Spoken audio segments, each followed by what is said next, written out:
Pero un tiempo hace. Sí, yo decía, cariño. Pero esa es demasiado básica, esa es demasiado básica. Vete a casa. Y me vas a sacar el material con pistola y el maletero. Yo me he dado cuenta y decía, vete a casa. Yo cuando lo digo, Jorge, ha escuchado, Brian, ¿qué te parece? No te digo, me parece muy bien. De categoría. Es un buen partido, ¿no?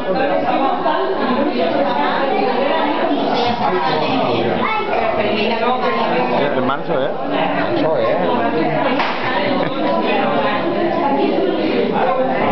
Estaba cárcel, nada más que ahora. Estaba cárcel como claro, no podía ir a peor. Ha estado últimamente.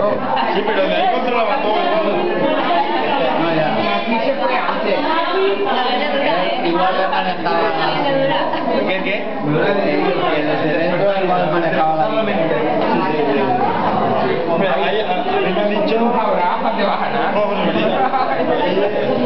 Que entraba ahí y después le daba... Que ponían un par de días con la oreja para que le dijera como lo para mirar un poquito. Lo que hacían, lo primero que hacían, a Luis le quitaban los zapatos. A Luis se lo guardó los guantes. A Luis se lo guardó. Y ahí quedamos. Luis se lo guardó. La primera situación es que se me quedan los